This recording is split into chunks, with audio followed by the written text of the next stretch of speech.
कधीच नाही चुकणार तुमचे फेवरेट टीव्ही शोज झी5 सोबत, तेही एकदम फ्री। आपल्या बालपण कुठलं?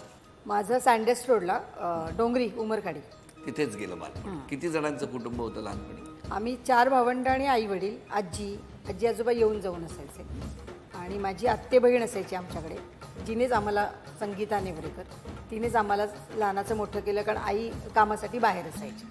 आई काय करायची? आई माझी धुण्या भांड्यांची कामं करायची आणि गरोदर बायकांना मॉलिशची कामं करायची। हो, मग हा चित्रपट करत असताना नायिका घरातच होती तुमच्या? हो। हां,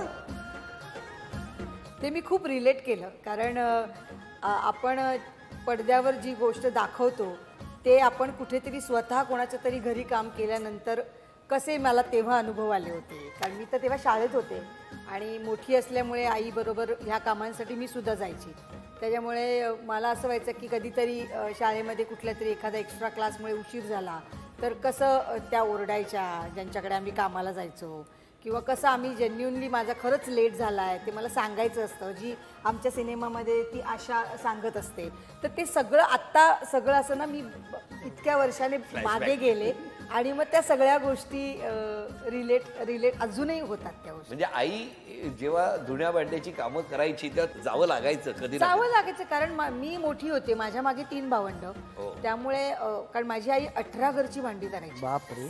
आणि जवळजवळ 15 ते 16 घरची मॉलिशची कामं। तर ती सकाळी 6 वाजता घरातनं बाहेर पडायची, ती रात्री यायची। मग मी मोठी असल्यामुळे 3 भावंडांचं सगळं करून मी त्यांना शाळेत सोडून मी स्वतः शाळेत जायची। मग 6 वाजता मी सुटायची आणि त्यावेळेला आमच्या घरी लाईट पण नसायचे, त्यामुळे उजेड आहे तोपर्यंत अभ्यास करून घ्यायचा पुढच्या दिवसाचा। मग तो घरचा अभ्यास मी पण करायची, भावंडांना पण करू द्यायची। मग त्यांचं खाणं पिणं सगळं करून मग मी आईबरोबर जॉईन व्हायची काम करायला। मग ते आम्ही 11 वाजता वगैरे, रात्री 11 साडे11ला वगैरे मी आणि आई रात्री घरी यायचो, मग जेवायचो आणि मग त्यावेळेला प्लॅस्टिकच्या बॅग असायच्या, त्याला असे चौकोनी हँडल असायचे, तर ते हँडल ठोकायचं काम आम्ही पहाटे 4 वाजे। बापरे।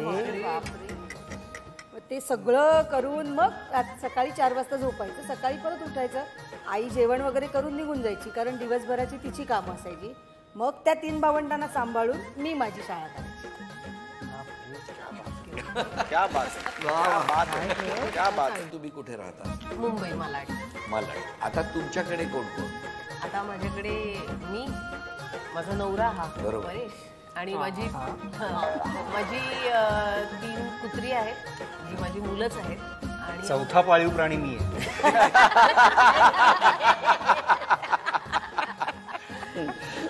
आणि आमच्या ताई 12 तासांच्या। तुम्ही सगळ्या नायिका आहात घरातल्या, तुम्हाला या वेगवेगळ्या अनुभवाला रोज सामोरं जावं लागतं। आपल्या घरी कसं काय? तुमच्या बालपणी तुमच्याकडे असणारी आशा होती का, आणि ती कोण होती? म्हणजे मला आवर्जून नाव घ्यावं असं वाटतं, आंदी आजी म्हणायचो आम्ही। तिचं नाव आनंदी, पण मला लहानपणापासून म्हणता यायचं नाही म्हणून तिला मी आंदी म्हणायचो, आंदी आजी।